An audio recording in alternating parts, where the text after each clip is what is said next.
This program is presented by University of California Television. Like what you learn? Visit our website or follow us on Facebook and Twitter to keep up with the latest UCTV programs.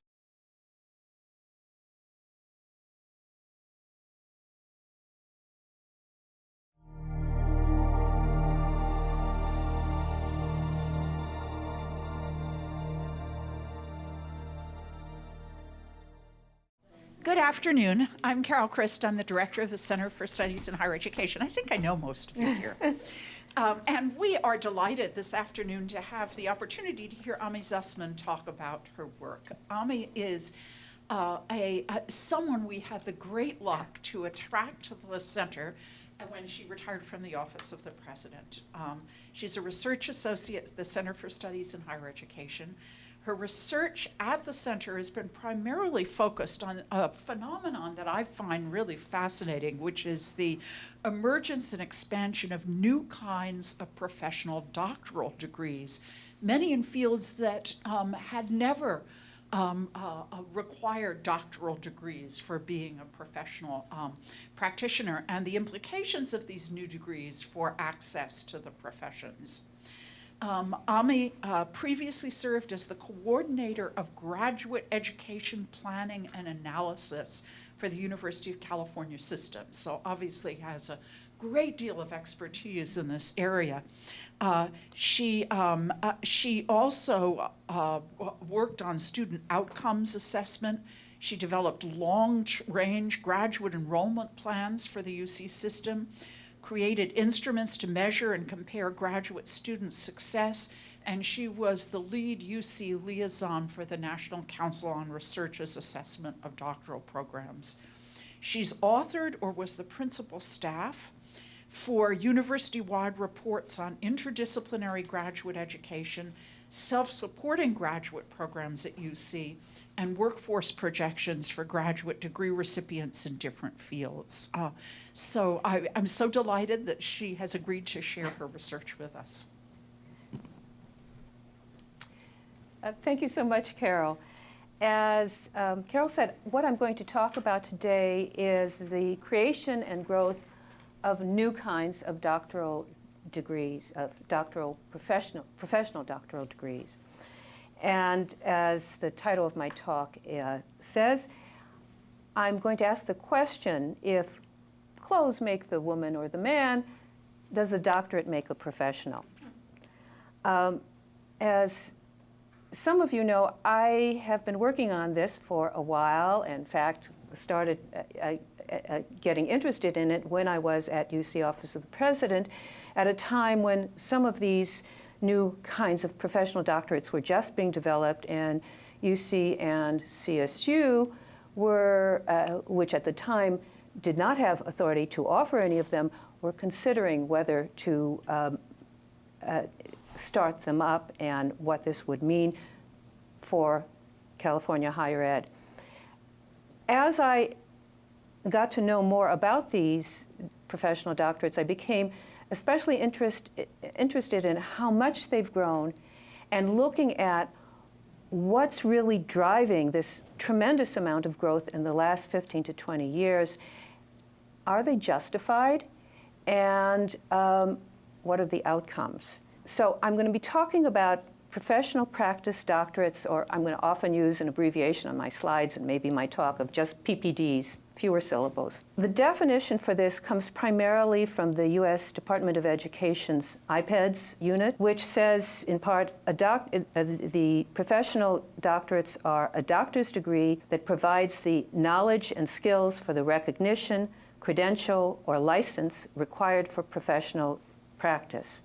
This is a really very recent definition that was adopted by IPEDS because suddenly there were these new kinds of doctorates. There was an old category called first professional degrees, like MDs, JDs, and this new degree includes all of those plus the kinds of degrees I'm going to be talking about. But I've modified the degree a little bit to talk both about entering degrees for entering into practice, which is what IPEDS focuses on, and what are called advanced or post-professional degrees, because many of these degrees started out being for people already in the field who are going to get an advanced degree, and then some of them are moving toward being required as in order to enter into the profession, to become an audiologist, to become a physical therapist. And I'm looking just at the ones created since 1990, created in the last 20 years. Give you a sense of these. This is, there are over a dozen of these that have been created, mostly in the last 20 years, 15, 20 years. And most of them are in the health field, but they do range from architecture to plant medicine and all sorts of fields in between. So you're a Berkeley audience, and if you're able to read this, you may notice that, as far as I know, none of these particular degrees are offered on the Berkeley campus, although some of them are offered on other UC campuses. But you may ask, so, why do you care? Well, I think there are a number of reasons why these are really important degrees. First of all, as I said, these are like, but they're also unlike the older kinds of professional doctorates. They have some new characteristics. And as Carol mentioned, they're often in fields that never had doctorates, and yet they're being now either required or increasingly being expected for individuals to enter the profession. Again, just sort of a quick look. The red there are the new professional practice doctorates that I'm focusing on. You can see there was a whole bunch of new doctorates from optometry, doctor of pharmacy, and so on in the 1940s to 60s. But then, since 1990, there have been even larger numbers in a really short time. So there's really been a quickening of the pace of the creation of these new doctoral degree titles in the past 20 to 25 years. Not only have new doctoral degree titles been started up, but in many areas, the programs and enrollments in them have skyrocketed. This you can see in this graph, which shows the two big fields among these new professional doctorates. The red line is physical therapy, the blue is nursing practice, and they've just shot up. Overall, I estimate there are over 650 programs, starting from maybe a dozen or so in 2000 or so. There are now over 650, over 13,000 degrees, I estimate, were awarded in the past year, and enrollments are more than 50,000. Now, this is still a small percentage of the number of total doctorates awarded in the U.S. But again, I suggest that they have a lot of serious and significant implications. First of all, again, as Carol mentioned, as for access to the professions, if now in order to become one of these fields in optometry, or perhaps not optometry, that's an older one, physical therapy, perhaps in the future occupational therapy, you now have to have a doctorate. They also have implications for how professionals will be prepared, for the quality of service to clients and society, for institutional missions and resources. And particularly in California, this raises questions about the master plan for higher ed, because many of these new programs are in institutions that until recently did not have authority, such as CSU, to offer these kinds of doctorates, but were offering master's programs in these fields, and then were being called on to turn their programs into doctorates. And finally, there are questions about what does it mean to have a doctorate. So let me turn to 4 questions that I'll talk about today. First, what do these new kinds of doctorates look like? Who and what are driving the creation of these new doctorate titles, and once created, the expansion of them in various, to many different programs? What are the outcomes? How have they affected students, professionals, and programs? And finally, what are the broader policy implications of these trends? For this part of the study that I'm going to talk about today, I did case studies of 3 professional fields: audiology, physical therapy, and nursing practice. And I also analyzed 11 other professional fields, 3 more fields that have these newer kinds of professional doctorates, and 8 older professional doctorates, such as the MD and the EDD and so on, in order to get a comparison between the new ones and the older ones. So I'll talk just very briefly about the characteristics of these new kinds of doctorates. Just sort of an eyeballing. What you see, the red here are the new doctorates, and what you see is they tend to be shorter on the whole than other kinds of professional doctorates or the PhD, 2.5 to 4 years, whereas, PhDs or MDs takes a lot longer to do that. So they're fairly short programs. This is after the master's degree. In many ways, they have characteristics like older professional doctorates. Saul was mentioning before we started that often the rationales for them are similar. We'll talk about that in a minute. They also, like older professional doctorates, focus on a specific profession: audiology, acupuncture. They're geared mostly to non-academic careers. They don't require original research, and in fact, generally they don't require any kind of capstone project. They do have a significant clinical component, but they require shorter amounts of training. They're typically much less selective. They still use a doctor title. Let me turn to what's driving these degrees. To try to understand what's driving them, I looked at 3 different conceptual lenses that have often been applied to the growth in higher education, the growth of credentials and the upward credentialing of higher education. The first of these, the human capital theory, is perhaps most often applied to understanding why higher ed in general has grown in the US and elsewhere in the world. And it basically says that when applied to these PPDs, the doctoral training is required in an increasingly complex work environment. If this is true, if this theory, if it is human capital driving these, what we would expect? Employers would be really champion these kind of degrees, and employers would be hiring people holding these doctorates at higher rates and for higher salaries. And also that clients would have better outcomes if that's what's moving them. The second explanatory model is what's known as educational credentialism, which is perhaps best known in a book that Randall Collins wrote called The Credential Society. And what it says is that credentials really just reward the educational level, not job-related skills. And that they're designed to raise professional status, autonomy, and income by controlling access to the profession. If this is why these new doctorates are being developed, like human capital, you would expect higher rates of hiring and higher salaries, but based on cultural capital, education level, not necessarily on job-related skills.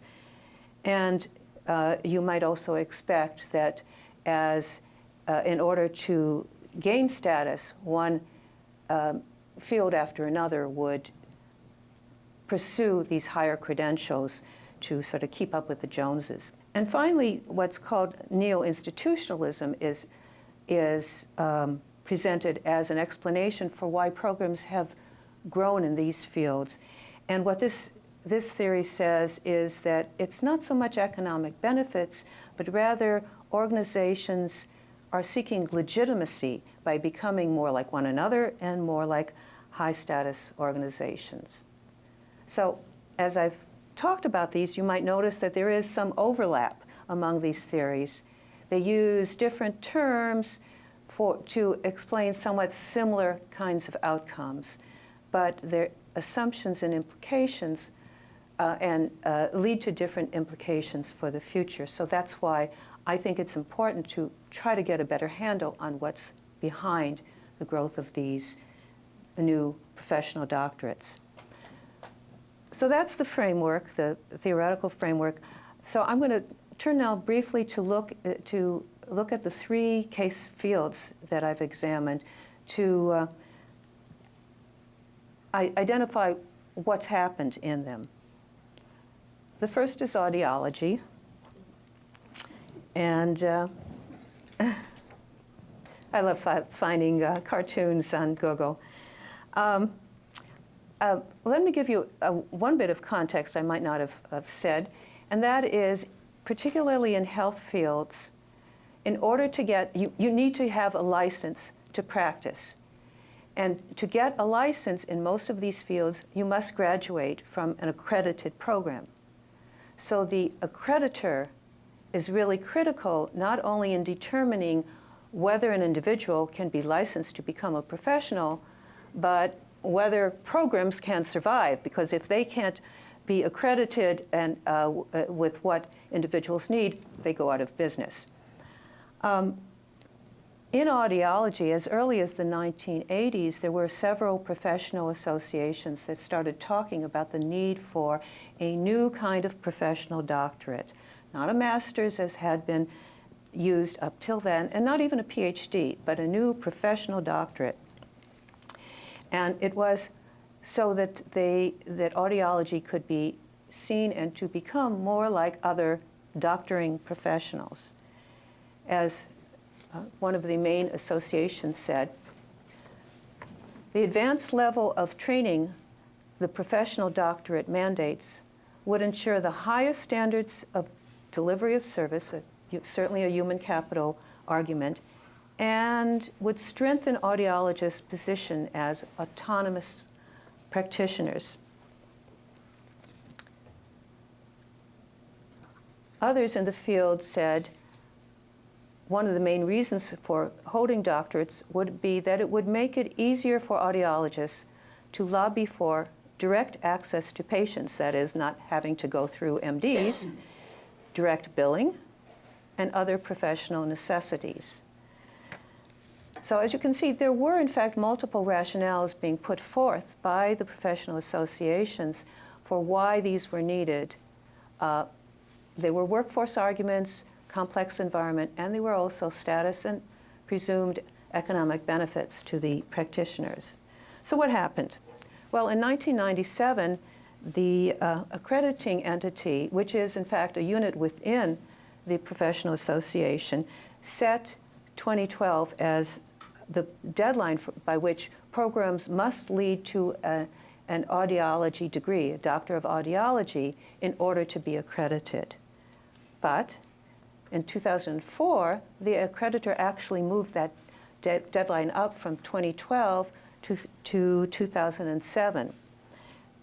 Because by then, by 2004, almost all of the programs had either converted to a Doctor of Audiology or had closed. As one Midwest chancellor said, we've been under pressure to take what is basically a master's degree and call it a doctorate, but no one institution can afford to boycott the process. One result of this is that there has been a sharp decline in the number of newly trained audiologists. There was over 1/3 of programs and of those getting degrees dropped between the year 2000 and the year 2014. As programs either couldn't meet accreditation requirements or didn't have authority to offer them. In California, for example, CSU had 5 master's degrees, master's programs in audiology. It did not get authority to offer a Doctor of Audiology, and all 5 of those programs closed. And today there are just 2 Doctor of Audiology programs in California. One is a joint program between UC and CSU in San Diego, and the other is a brand new program that's just starting up at the University of the Pacific. So before I turn to the outcomes of these, let me look at my second field, which is physical therapy, and some of us in this room are, you know, having a lot of experience with physical therapists. I heard that. Until 1998, all you needed was a bachelor's degree to become a physical therapist. But in the 2 years later, in 2000, the Maine Professional Association set a goal of requiring the doctor of physical therapy by 2020. As in audiology, multiple reasons were given for this need. They were to serve clients better, to improve autonomy and economic benefits. For instance, the Professional Association said, physical therapy by 2020 will be provided by physical therapists who are doctors of physical therapy. And here you'll hear words similar to what you heard in audiology. Consumers will have direct access to physical therapists without going through an MD. Physical therapists will hold all privileges of autonomous practice. Lots of other reasons were given, one of which, for instance, is to be consistent with higher status doctoring professions like medicine, osteopathy, veteran medicine, and so on. And the argument was made that the master's programs, which were about 2 years in length, already meet the requirements of a clinical doctorate. So what happened? In 2009, the physical therapy accreditor, program accreditor, which again was closely allied with the Professional Association, mandated that by December 2015, all physical therapy programs must lead to a doctor of physical therapy in order to be accredited. But as in audiology, most programs had converted long since. By 2010, in fact, there were only 9 that had not yet converted to doctor of physical therapy, and I think half of those, about 5 of those were in California at CSU, which had in 2000 which only got authority in 2010 to offer independent doctorates. Finally, my third case is a nursing practice. And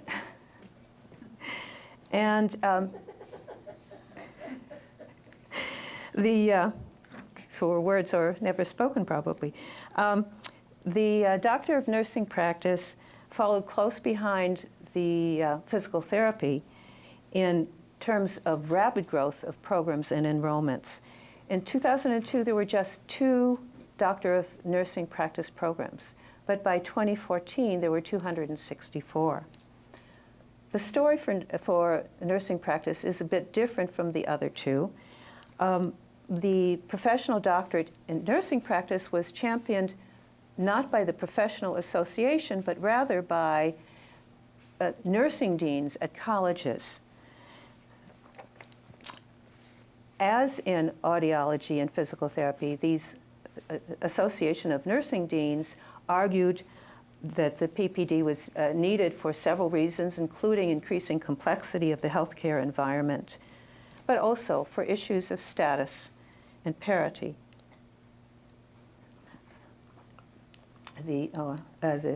What they said was nursing educational preparation ought to be analogous to other health professions, again, other doctoral professions, such as the doctor of pharmacy, physical therapy, occupational therapy, latter by which had just had a few doctoral programs at a time. But it added that despite going toward a doctoral level, transitioning to the doctor of nursing practice will not alter the nurse practitioner's current scope of practice. Missing, however, from this statement, unlike the other 2 fields, was any statement of what economic benefits this would have for practitioners in the field. And I would suggest that it was, in fact, for that reason that the Maine Practitioner Association was leery of the DNP and until it was assured that current practitioners would not be disenfranchised if they did not have a doctorate. And after that point, it sort of largely remained neutral in this battle. However, once the title, Doctor of Nursing Practice, was fairly firmly established, it appears that many programs felt competitive pressures and perhaps pressures to be like their competitors, like the higher status programs, to move to the doctoral program. As I said, there was a rapid increase in programs in nursing practice, Doctor of Nursing Practice. One expert in the field said, most schools of nursing with graduate programs feel tremendous pressure, whether or not they have the resources to mount quality DNP programs, to convert to DNP programs that prepare nurse practitioners for entry to practice. It also provided an opportunity for other programs to move to the doctoral field. As one Midwest administrator told me, doctoral programs give status to the faculty and status to the campus. So what happened in this case? Well, here too, the professional associate, well, the Nursing Association set 2015 as the deadline by which it assumed that, that those entering into the profession of nurse practitioner would complete a DNP to enter the field. But unlike in audiology or physical therapy, the accreditor has so far refused to mandate that this happened. Again, my assumption is, at least in part, this is because there was no clear evidence of or rationale put forward on how this would benefit the individuals. So, given this history,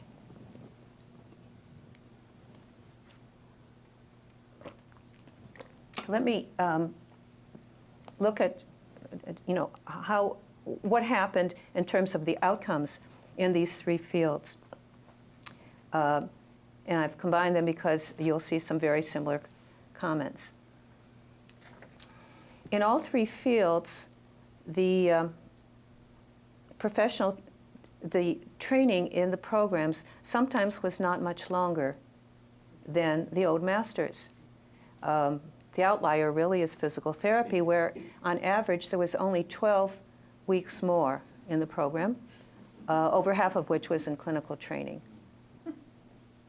In audiology, the program itself went from 2 years to 4, but the old master's program, after you completed the old master's program, you needed a year of clinical fellowship. So the additional time to get a license was an additional year. It is an additional year, but it's one additional year.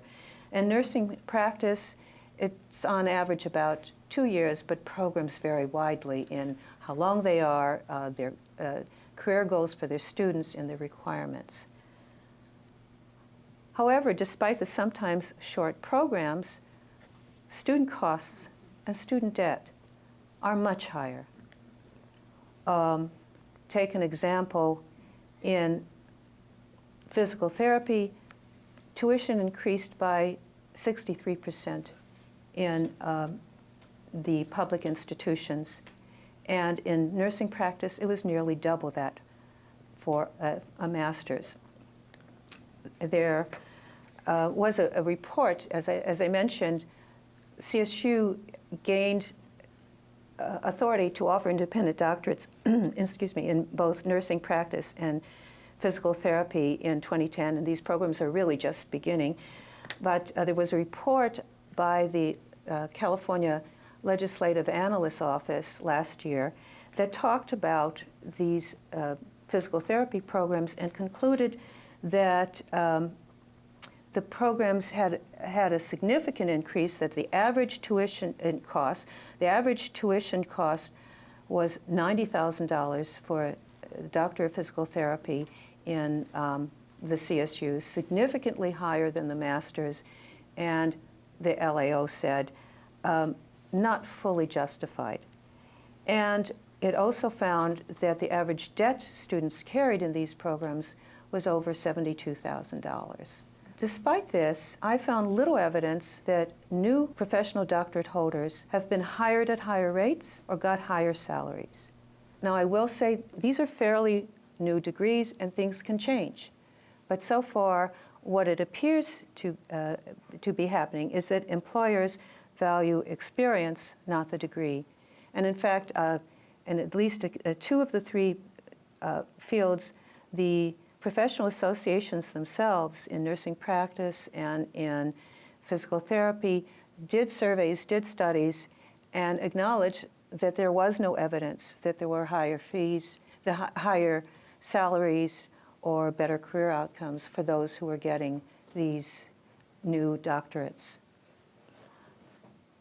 But there's an interesting twist to this. Current practitioners were exempted from doctoral requirements, even in those fields where they're now required for entering professionals. On the other hand, they were offered shorter routes to get the professional doctorate. In audiology, they could get online degrees, and for quite some time, they could get what was called an earned entitlement audiology, a doctor of audiology, for a payment of $750.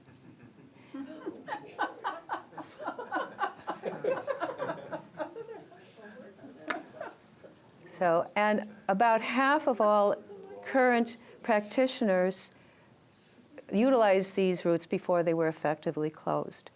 And similarly in physical therapy, there are what's called transitional DPTs, which can require anywhere from 4 to 20 courses.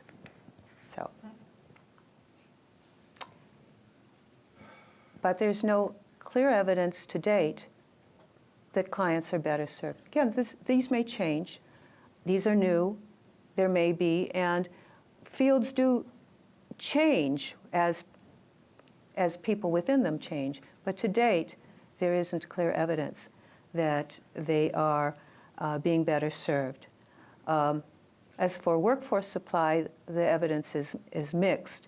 In audiology, if you remember the graph I showed, there does seem to be a potential supply shortage because of the reduction in degrees, unless something happens. And there are some trends in California now that there may be one or two additional programs in audiology, but these may be years away. In physical therapy, it appears likely that the demands will be the supply will meet demand. Perhaps that's no surprise, given that the programs are not that much longer, although they're more expensive. In nursing practice, where there is in fact a serious shortage of nursing practice faculty, there is unclear evidence whether the DNP will help meet that need, since the faculty shortage is usually considered to be due, at least in good part, to the fact that hospitals and other non-academic sectors can pay much higher salaries than can academic institutions. So it's unclear. So, all right, so this is the outcomes. What does this say about who and what have been driving these programs? Well, what I found then is that it is professional associations backed up by accrediting entities or professional school administrators in nursing that are really champion and behind these moves. It is not employers who did not seek them. It does not seem to be largely the job market. There's little evidence that the labor market is driving these, and as I said, little evidence, at least to date, that there have been better outcomes for clients that wouldn't be met simply by having more experience. But rather, it does seem to follow from what educational credentialism would say, that it's mainly for status, for autonomy, and for income. However, at least so far, most of these fields have not seemed to get the higher salaries or hiring rates that the educational credentialism theory would predict. So they have not been successful at that. Once these titles were created, then what's driven the substantial expansion of programs in these fields? And that seems to be explained by what David Reisman called the academic procession. Institutions were pursuing legitimacy and status. Many programs quickly converted, long before they were required to do so, and despite costs and uncertainties, including, for instance, there were questions raised by the programs themselves about the quality of doctoral faculty, the quality and adequacy of clinical placements. But it does seem to matter who champions the professional doctorate and why. And as I say, in nursing, it seems that because the professional accreditor, professional associations really wasn't behind it, it is not yet mandated. However, what I find in looking at the stories of audiology and physical therapy is that when there were a majority of programs already offering these doctorates, it seems as though the accreditor said, oh, we've got to make this mandatory. And so it may yet be that nursing practice, the accreditor there will say, most of them are now nursing practice degrees, we've got to make these mandatory. I've sort of gone over how these have affected students and professionals and programs very quickly. For students, higher costs, more student debt. Professionals, not higher salaries. Current professionals are exempt. There has been a little success in some fields, such as physical therapy, in that some have gotten more autonomy. They have gotten direct access in a number of states so that they do not need to go through medical doctors anymore. And the fields are pushing for more autonomy despite pushback from countervailing forces like the AMA. For programs, some programs were forced to close, particularly in audiology, and others leveraged the requirements to gain a doctoral authority when they didn't have them. Talked about these concerns that have been raised in terms of faculty, financial support, and so on. I will say that growth is continuing in some fields, such as audiology, and even have declined, and physical therapy, I think, has reached saturation and is now tapering off. But in other fields, particularly nursing practice, but also in occupational therapy and acupuncture and oriental medicine, the number of programs is growing. And in all of them, enrollments are growing, and other fields are adopting these programs, these new professional doctorates as well. In occupational therapy, there are new entry-level professional doctorates, also in acupuncture and oriental medicine.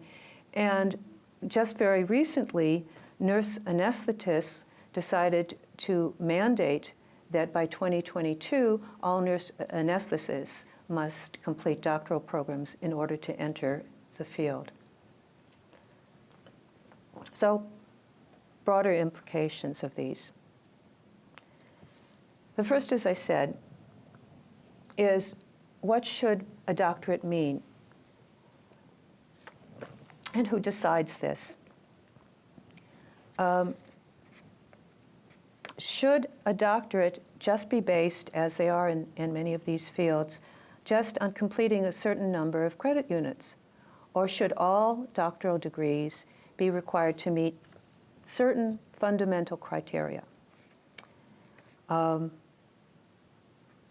if all these programs become professional doctorates, and credentialism is in play, will we need to create even yet another degree so they can continue to raise the status of their professions?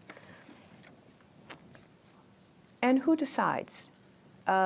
In many of these cases, it is the professional associations and their allied accreditors that have been determining what degrees institutions offer. Now, program accreditors in these health fields are very important in setting standards, but should they also be determining what degrees are being awarded, or should it be the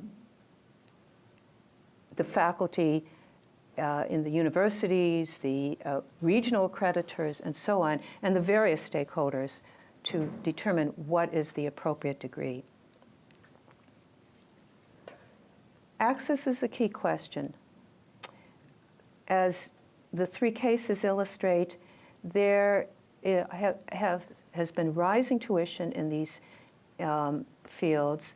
My data suggest that, especially given shrinking public support, much of the increase in costs for these programs are being borne by students in terms of higher fees, and you're getting much higher student debt tuitions. So will this impair the ability of low-income individuals to enter these kinds of professions? And there are costs for these for the institutions. Even if they're just extending the programs a little bit, these are clinical programs and they're expensive. So that's why they're relying on tuition, but there's also a limit to how much you can raise tuition based on students' ability to pay, and often based on legislators' unwillingness to allow institutions, public institutions in any case, to expand these. And for the higher education system-wide resources, there are questions, such as in California's, who should be doing what? Will doctoral resources be directed to, in our case, from UC to CSU? But alternatively, if the research university in this state, UC, is unwilling to create these programs, what then? What if these are fields that now have been mandated to offer doctorates, and the comprehensive institution doesn't have authority to offer them, and the research university is perhaps somewhat reluctant to do so? And finally, I think the most important question that needs better answers is that will these new professional doctorate degree holders serve clients better? If they do, if they serve clients better, if they help fill clinical faculty positions, if they lead to higher salaries and better career outcomes, they may be well worth these costs. But so far, the evidence of this is limited. Thanks.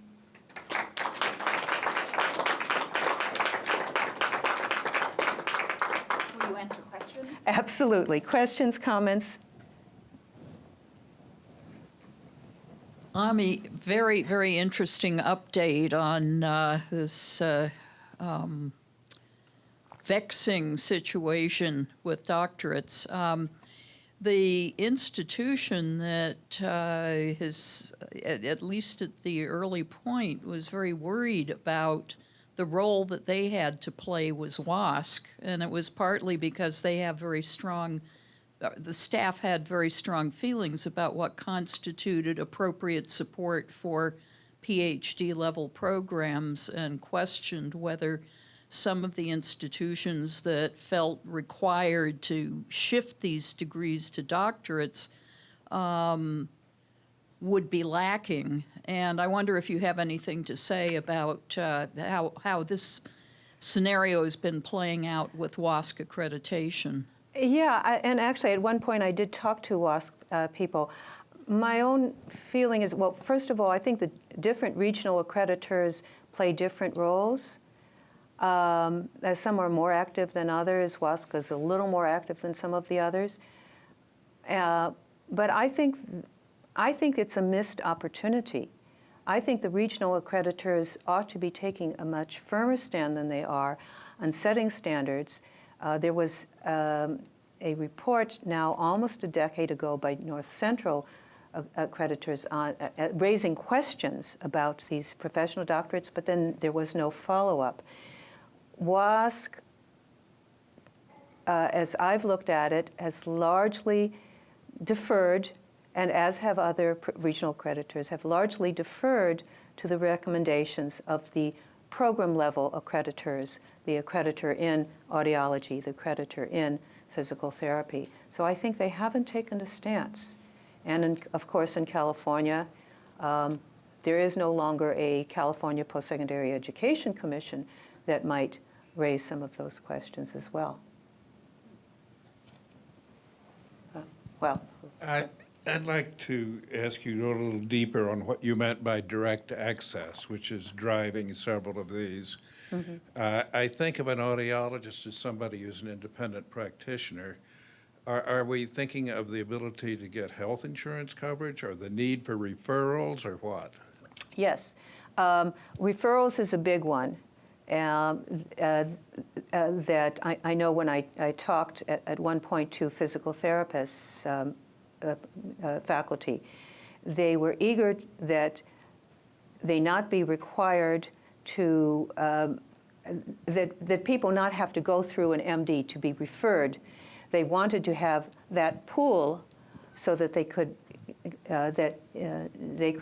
tap into that pool of potential people needing physical therapy immediately. And I understand in 2013, California did pass legislation that if health plans agree to this, you can do that. I don't know if mine does or whatever. But yes, it's referrals, it's also billing, it's the assumption that if you don't have to go through a doctor, they will be able to get more people who will say, oh, I'm not going to first see my doctor who will then recommend me. I will be able to call immediately the physical therapist and get seen right away. And therefore, I will have that a much better access to clients. So it seems to me a number of years ago that nurse practitioner all of a sudden needed to have a master's in nursing, and that was, I don't know, 15, 20 years ago, Yeah. and that this is like another level up. And two things that I've heard from people who are in nursing and who are physician assistants is that there's this competition aspect to it, and that a lot of the nursing doctorate thing has come as a way to differentiate themselves from PAs, physician assistants, and that it's like that next step up, where in the past, doctor of nursing was to become like an academic or a supervisor, a manager person, and that was why you were doing a doctorate. And now it's like that. So is it coming from also some clinical competitiveness? I don't know if that's the right word, but do you know if there's aspects of that? Well, I think that probably makes a lot of sense. It's interesting to me that the physician's assistants have not gone along these lines, have not been seeking, as far as I have seen, to become doctor of physical assistant or whatever the terminology. Yeah, and I think, and one of the things I just mentioned in passing, there has been some strong pushback from the American Medical Association against these degrees, but not always successfully. I don't know. It may be that some of that has been, as I say, everything. They have masters too, right? Yeah. In all of these fields, if you go back 20, 30 years ago, you needed bachelors, and then you needed masters, and now, yeah, it's moving into that area. Yeah, I'm really struck that most of these are in the medical field, and it seems one of the things that's going on is a huge restructuring of both services in the medical field and how patients access those services. And I was wondering whether you're at all connecting this to what's happening with MDs. I mean, the very tight control of the number of MDs granted, that is exerted, the kind of recent increase in osteopathic doctors of medicines. It just seems there may be a large story behind this extraordinarily interesting, provocative narrative about the medical field itself and how it's changing. That's a really good point. And for sure, including things like the Obamacare, there is an increasing need for more health professionals and a desire to have those that will not be as expensive. So there is certainly a push to have more people with who are not MDs, but who can play important healthcare roles.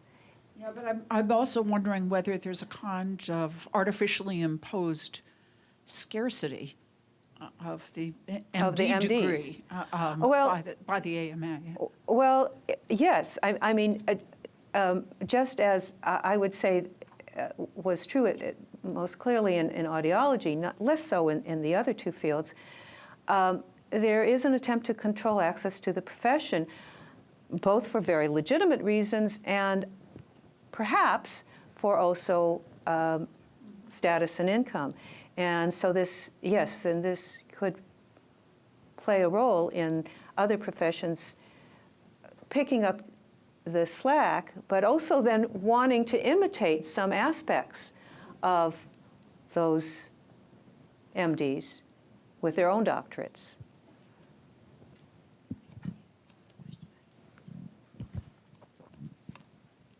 So, Ami, I just got hearing aids, as you know, and so I have some experience with audiologists, very recent, and I know your research because we've talked about it over the years. So I was sensitive, or sensitized, I should say, to differences. So I went to 4 people, and I was doing my own research. So and then 4. So one was a regular ENT guy. No problem there. So I'll put him out. He didn't give me a hearing aid. So I went to a person, and I always asked him what their training was. So the first person I saw had an MA in audiology from one of the Cal State Sacramento, I think, and probably in her mid-40s. The second person I saw had a doctor of audiology from, I think, Vanderbilt University with a plaque in her office and insisted on being called doctor and literally wore a white coat. And the third person was a hearing aid specialist with about 18 months of training. I think that's what's required in California at Costco. Now, so there are, and all these people are audiologists selling hearing aids. They all did exactly the same thing. Gave me a hearing aid test. They wouldn't take each other's results. The results were identical with every. I brought all the test results. They were identical. They all insisted on doing their own tests, and they got the same results. So there were no differences there, and they each had their own favorite brand that they were selling, so there was no similarity in terms of what they were recommending across the board. And in terms of price, the MA had the most expensive. The Doctor of Audiology was a close second, and Costco was third at the bottom.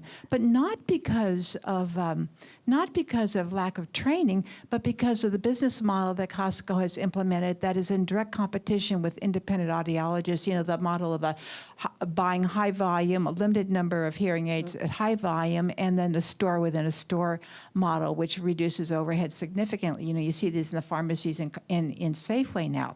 So my observations were I got no difference in service from any of these people, I couldn't notice any difference in quality. But what the degree the Doctor of Audiology did for this one person, N of 1, was to make her look like a real doctor. I mean, she didn't want me to call her by her first name, Susanna. It was Dr. So-and-so. And she had a white coat, which puts a distance between her patient and her, and establishes status between an authority between the patient and her. At a time when many MDs are now abandoning the white coat for exactly that reason, they're adopting it. Was my observation. And then, so I finally bought my hearing aids from Costco because they were the cheapest by half. And I think that partly why, not completely, but partly why these professions, and this is just my own little hypothesis, are adopting higher levels of credentialing is because they're not only because they want to look like doctors, and many people can't distinguish between an MD. If you call yourself a doctor, they immediately think you're an MD, in the general world, and a PhD, but they can't distinguish between a doctor of audiology and a PhD. And so they become medical doctors in patients' eyes. But also there's a whole proliferation of people in those fields who are also practicing with much less training. And it's a need to distinguish themselves from the lesser trained people that I think is also an impetus toward acquiring higher level degrees that give them the title of doctorate. And I think both processes are going on. As far as I could tell, unless you had a very specialized hearing aid problem, which I don't have, the people at Costco were just as well equipped as the doctor of audiology. Now, Yeah. they don't want to hear that, but that was my experience. No, I think what you're pointing up is pretty much what I've found, and what I'm saying is that they're trying to make themselves more valuable, and as their prior degrees lost their cachet, and this is what educational credentialism argues, is that as master's degrees weren't quite as valuable, then you had to go, because there was more similarity with others in the field, then you had to go to another step. And it becomes increasingly difficult to distinguish among a doctor and a doctor and a doctor. There's also a proliferation, as I was trying to say, maybe not so well, Yeah. of lower status people called nurses. I mean, who can tell the difference between an RN and, oh my God, a CPN, and then there's the DPT, the doctor of nursing practice. Yeah. There's this incredible proliferation of titles that people don't know what they mean. And you put on all these titles on your board for all these. I said, oh my God, that's what that title means. I've seen it against people initials. I had no idea. So there's a title proliferation going on in these fields, both at the low end and also at the high end. And so there's not just nurses or not just doctors or not just audiologists. Yeah, agree.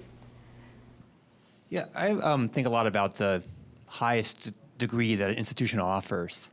And one example is a lot of community colleges in various states are now offering bachelor's degrees. California is the newest kid on the block, but it's about 20, 25 states. Same thing's happening with doctorates and something in California.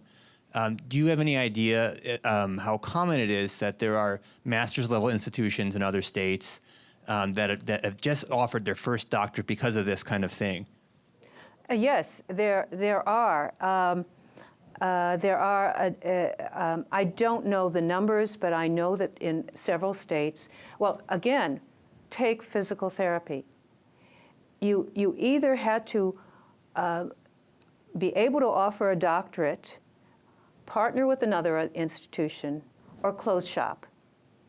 And so in California, in Minnesota, and in some other states, those what we typically call comprehensive state universities that used to go just to masters went to the legislature and said, we've got to offer these degrees, and the research university isn't offering them. We have long-standing programs. We've got to do this.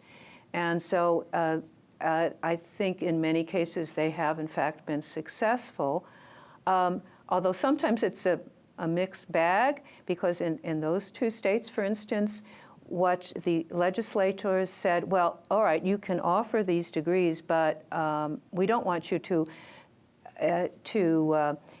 reduce the number of undergraduates or the funding for them, and we're not really going to give you more money, but go offer them, which is why then student tuition goes up further. But yes, it's happening, and I think the move of community colleges to offer bachelor's degrees is a very similar phenomenon. I'm interested in knowing if there's similar processes in non-medical, I mean, where the accreditation is not through professional associations. I'm thinking of law, or even perhaps like business school, where the MBA may be either student or employer-driven, looking for higher level degrees. Well, the JD is an interesting thing. The JD in some ways is like these new degrees. It offered, there was a JD, I think around 1903, and then the schools realized, it was like 2 years or something, the schools realized that maybe it wasn't really a doctorate degree, so they called it an LLB. And then in the 1960s, very quickly, they all became JDs. And there was very little change. In fact, from what I've read, there was no change in the curriculum or anything. But they were suddenly they were Juris Doctors. There is a Doctor of Business Administration, which it seems to be interesting. Both the EDD, the Doctor of Education, and the Doctor of Business Administration started out as pretty much research-oriented degrees, and now there was an analysis a couple of years ago by NSF that said, well, most of them no longer are. They're more like these practitioner degrees. So there's a movement toward them. But the health fields do have the power of the accreditation to force these changes, whereas in education and in business, you don't have that. So there may be institutional prestige. Excuse me? Would it be more of a market or an institution? Yeah, so it seems clearly that that's what happened with the JDs, that again, after a number of institutions said we're JDs, the others said, oh, well, we better offer a JD too. But it's easier then for other forces in those fields, such as a state, a regional accreditor or a state coordinating agency, should there be one, to say, well, no, that's not an appropriate degree for you to offer. In the health fields, it's really the accreditor, the program accreditor really has the clout ultimately to determine, which is, as I suggest, questionable to do that. Ami, everything I know about this subject I learned from you. And then when we both retired in the same year, I stopped thinking about it. I'm really delighted to see that you've kept the fire burning, because this was a huge conundrum for us. Resources, politics, the times made it very difficult for us to pursue the question on a policy level at the Office of the President back, whatever, 2000, whatever, 7 Whatever years it ago was. whatever that is, Previous. 7, 8, 9, 10 years ago. But we were deeply worried about this from an academic perspective. And I remember and it's still a conundrum to me, the problem, and mostly it is health related, was that there was no place to go. And how could you have become part of, even if we could have been part of a national conversation in those really difficult days in the mid-2000s, that where would a national conversation take place that was larger than any specific field of health? I mean, this very incestuous situation of accreditors, requiring their own, programs is just like that. The conflict of interest is just way too obvious. But we couldn't, there was no other there. Our history has always been the AMA was, kind of made decisions for the entire healthcare industry, which is no longer true at all, obviously. Yeah. They've lost their clout, but there wasn't any place to go on that particular side.